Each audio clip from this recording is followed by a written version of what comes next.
Hi friends, welcome back to Patel computer YouTube channel. Friends, ಇವತ್ತಿನ ಒಂದು ವಿಡಿಯೋದಲ್ಲಿ ಒಂದು ಯುವ ನಿಧಿಯ ಒಂದು ಫಲಾನುಭವಿಗಳಿಗೆ ಒಂದು ಸಿಹಿ ಸುದ್ದಿ ಅಂತ ಹೇಳ್ಬೋದು.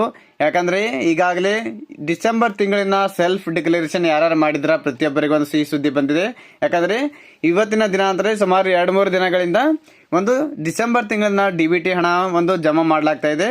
ಜನವರಿಯ ಒಂದು ಕೊನೆ ವಾರದಲ್ಲಿ ಪ್ರತಿಯೊಬ್ಬರ ಖಾತೆಗೆ ಒಂದು DBT ಪುಷ್ ಅಂತ ಬಂದಿತ್ತು. ಆದ್ರೆ ಈಗಾಗಲೇ 2-3 ದಿನಗಳಿಂದ ಎಲ್ಲ ಡಿಸೆಂಬರ್ನಲ್ಲಿ ಡಿಕ್ಲರೇಷನ್ ಮಾಡಿದಂಥ ಎಲ್ಲ ಫಲಾನುಭವಿಗಳಿಗೆ ಡಿಪ್ಲೊಮಾ ಪಾಸ್ ಆದಂಥ ಅಭ್ಯರ್ಥಿಗಳ 1,500 ರೂಪಾಯಿ ಹಾಗೂ ಪದವಿ ಪಾಸ್ ಆದಂಥ ಅಭ್ಯರ್ಥಿಗಳಿಗೆ 3,000 ರೂಪಾಯಿ DBT ಮೂಲಕ ಹಣವನ್ನು ಜಮಾ ಮಾಡಲಾಗ್ತಾ ಇದೆ. ಹಾಗೂ ಇನ್ನೂವರೆಗೆ ಯಾರಿಗೆಲ್ಲ ಒಂದು ಹಣವನ್ನು ಜಮಾ ಆಗಿಲ್ಲ ಅವರು ಕೂಡ ಯಾವುದೇ ರೀತಿಯಾಗಿ ಗಾಬರಿ ಆಗುವಂಥ ಅವಶ್ಯಕತೆ ಇರೋದಿಲ್ಲ.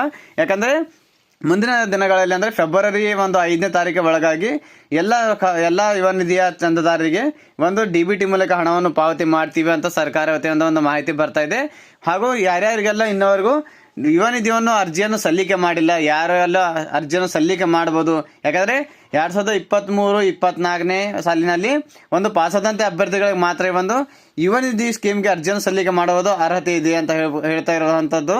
ಅವರಿಗೆ ಯಾರಿಗೆಲ್ಲ ಒಂದು ಅರ್ಹತೆಯನ್ನು ಹೊಂದಿರಬೇಕು, ಯಾವ ರೀತಿಯಾಗಿ ಅರ್ಜಿಯನ್ನು ಸಲ್ಲಿಕೆ ಮಾಡಬೇಕು, ಅವರು ಹಾಗೂ ಇವಾಗಲೂ ಕೂಡ ಪಾಸಾದಂತ ಅಭ್ಯರ್ಥಿಗಳು ಯಾವ ರೀತಿಯಾಗಿ ಅರ್ಜಿ ಸಲ್ಲಿಕೆ ಮಾಡಬೇಕು ಅದರ ಬಗ್ಗೆ ನೋಡೋಣ.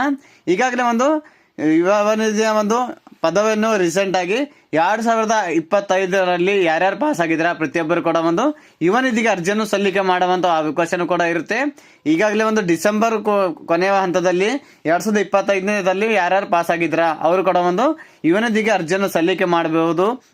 ಹಾಗೂ ಅದೇ ರೀತಿಯಾಗಿ 2023, 2024 ಹಾಗೂ 2025ರಲ್ಲಿ ಯಾರಿಗೆಲ್ಲ ಪಾಸ್ ಆಗಿದ್ರ ಅಂದ್ರೆ ಪಾಸ್ ಆದಂತ ದಿನಾಂಕದಿಂದ ಅಂದರೆ ನಿಮಗೊಂದು ರಿಸಲ್ಟ್ ಬಂದಂತ ದಿನಗಳಲ್ಲಿ ಆ ಒಂದು ದಿನದಿಂದ 180 ದಿನಗಳ ಆದ ನಂತರ ನಿಮಗೆ ನಿಮ್ಮ ಖಾತೆಗೆ DBT ಮೂಲಕ ಒಂದು ಹಣವನ್ನು ಪಾವತಿ ಮಾಡಲು ಇವಲ್ಲಿ ಯುವ ನಿಧಿ ಒಂದು ಫಲಾನುಭವಿಗಳಿಗೆ ಹಣವನ್ನು ಜಮಾ ಮಾಡಲಾಗುತ್ತೆ.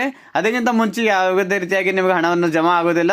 ಹಾಗೂ ಆನ್ಲೈನ್ ಮುಖಾಂತರ ನೀವು ಯುವ ನಿಧಿಗೆ ಅರ್ಜಿಯನ್ನು ಸಲ್ಲಿಕೆ ಮಾಡಿದ ನಂತರ ಒಂದು ಡಾಕ್ಯುಮೆಂಟ್ಸ್ ಏನಾದರೂ ಆಟೋಮೆಟಿಕ್ ಆಗಿ ಫೆಚ್ ಆಗಲಿಲ್ಲ ಅಂತಂದ್ರೆ ಇಲ್ಲಿ ನೀವು DWO ಒಂದು ಅದೇ ರೀತಿಯಾಗಿ ಒಂದು ಆಫೀಸ್ಗಳಿಗೆ ವಿಸಿಟ್ ಮಾಡಬೇಕಾಗುತ್ತೆ. ಆ ಒಂದು ಆಫೀಸ್ಗೆ ವಿಸಿಟ್ ಮಾಡಿದ ನಂತರ ಯಾರಿಗೆಲ್ಲ ಒಂದು ದಾಖಲೆಗಳು ಸಲ್ಲಿಕೆ ಮಾಡ್ತಾರ ಅಲ್ಲಿಂದ ಆನ್ಲೈನ್ ಮುಖಾಂತರ ವೆರಿಫಿಕೇಶನ್ ಮಾಡಿದ ನಂತರ ಅಪ್ರೂವಲ್ ಆಗುತ್ತೆ. ಅಪ್ರೂವಲ್ ಆದ ನಂತರ 180 ದಿನಗಳ ಕಂಪ್ಲೀಟ್ ಆದ ನಂತರ ನಿಮ್ಗೆ ಡೈರೆಕ್ಟ್ ಆಗಿ ಹಣವನ್ನು DBT ಪುಷ್ ಅಂತ ಬರುತ್ತೆ. ಯಾರಿಗೆಲ್ಲ DBT ಪುಷ್ ಅಂತ ಬರೋದಿಲ್ಲ, ಕೆಲವರಿಗೆ ಇಲ್ಲಿ ಸೆಲ್ಫ್ ಡಿಕ್ಲರೇಷನ್ ಮಾಡುವಂತ ಆಪ್ಷನ್ ಕೂಡ ಇಲ್ಲಿ ಬರುತ್ತೆ. ಸೊ ಎಲ್ಲರೂ 180 ದಿನಗಳ ಕಂಪ್ಲೀಟ್ ಆಗೋವರೆಗೂ ವೇಟ್ ಮಾಡಿ. 180 ದಿನಗಳು ಕಂಪ್ಲೀಟ್ ಆದ ನಂತರ ಇಲ್ಲಿ DBT ಪುಷ್ ಬರುತ್ತಾ ಅಥವಾ ಡೈರೆಕ್ಟ್ ಆಗಿ ನಿಮಗೆ ಇಲ್ಲಿ ಡಿಕ್ಲರೇಷನ್ ಮಾಡುವಂತ ಆಪ್ಷನ್ ಬರುತ್ತೆ. ಒಂದು ಸ್ಟೇಟಸ್ ಅಲ್ಲಿ ಚೆಕ್ ಮಾಡ್ಕೋಬಹುದು.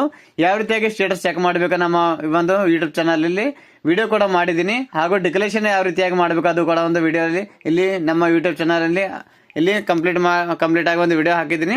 ಅದೇ ರೀತಿಯಾಗಿ ನೋಡ್ಕೊಂಡು ಅಲ್ಲಿ ಡಿಕ್ಲರೇಷನ್ ಕೂಡ ಮಾಡಬಹುದು. ಹಾಗೂ ಅದೇ ರೀತಿಯಾಗಿ ಇಲ್ಲಿಂದ ನೀವು ಡೈರೆಕ್ಟ್ ಆಗಿ ಯಾವ ರೀತಿಯಾಗಿ ಸ್ಟೇಟಸ್ ನೋಡ್ಬೇಕು ಅದು ಕೂಡ ಇಲ್ಲಿ ವಿಡಿಯೋ ಹಾಕಿರ್ತೀನಿ. ಸೊ ಅದೇ ರೀತಿಯಾಗಿ ಇನ್ನವರೆಗೆ ಯಾರಿಗೆಲ್ಲ ಒಂದು DBT ಮೂಲಕ ಹಣ ಜಮಾ ಆಗಿದೆ, ಸೊ ಅದೇ ರೀತಿಯಾಗಿ ಯಾರಿಗೆಲ್ಲ ಒಂದು ಹಣ ಜಮಾ ಆಗಿದೆ ಕಮೆಂಟ್ ಮೂಲಕ ಕಮೆಂಟ್ ಮಾಡಿ. ಹಾಗೂ ಯಾರಿಗೆಲ್ಲ ಇನ್ನೂ ಜಮಾ ಆಗಿಲ್ಲ ಅವರು ಕೂಡ ವೇಟ್ ಮಾಡಿ. ಇನ್ನು ಕೆಲವೇ ಒಂದು ದಿನಗಳಂದ್ರೆ ಫೆಬ್ರವರಿ 5ನೇ ತಾರೀಕು ಒಳಗಾಗಿ ನಿಮ್ಮ ಜಮಾ ಮಾಡಲಾಗುತ್ತೆ. ಸೊ ಫ್ರೆಂಡ್ಸ್, ನಮ್ಮ ಮಾಹಿತಿಯನ್ನು ಇಷ್ಟವಾದಲ್ಲಿ ನಮ್ಮ ವಿಡಿಯೋನ ಲೈಕ್ ಮಾಡಿ. ಯಾರಿಗೆಲ್ಲ ವಿಡಿಯೋನ ಇನ್ನೂ ಜಮಾ ಆಗಿಲ್ಲ ಅಂತವರಿಗೆ ಕೂಡ ವಿಡಿಯೋನ ಶೇರ್ ಮಾಡಿ. ನಾನು ಮತ್ತೆ ಭೇಟಿ ಆಗ್ತೇನೆ ಮುಂದಿನ ವಿಡಿಯೋ ಜೊತೆಗೆ. ಅಲ್ಲಿವರೆಗೆ ನಮಸ್ಕಾರ, ಧನ್ಯವಾದಗಳು.